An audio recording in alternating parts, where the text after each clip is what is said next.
Raffica criminale. Il Veneto si risveglia sotto assedio. 3 colpi in rapida successione, frastornanti, scioccanti, sconvolgenti. E non per l'audacia dei banditi, ma per la facilità con cui ormai la delinquenza colpisce a mano libera. 3 flash illuminanti che raccontano paure, ansie e inquietudini di un nord-est, oggi far west, in crisi di sicurezza.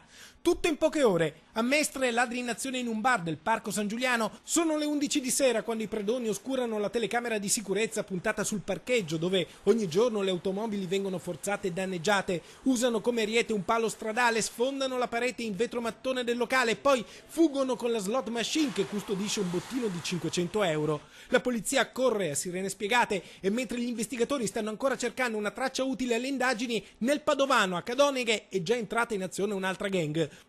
Obiettivo la sala giochi Pala Games 5, dove il titolare, un cinese di 59 anni, viene aggredito alle spalle e colpito in testa da 2 uomini che gli portano via il borsello con 17.000 euro, l'incasso di 2 giorni di lavoro. La vittima finisce all'ospedale. Stamattina alle 9 è ancora sotto osservazione quando negli stessi minuti nel Vicentino 3 uomini a volto scoperto stanno assaltando la filiale Anton Veneta di Cassola. 3 colpi in poche ore. Il governatore veneto Luca Zaia, bersagliato da queste notizie, scosso e furibondo, prende carta e penna e scrive un appello rovente al ministro dell'interno Angelino Alfano. Nelle parole del presidente della regione Veneto riecheggia la spending review, insospettabile alleata della criminalità, capace di sacrificare 2 capisaldi della società, la salute e la sicurezza.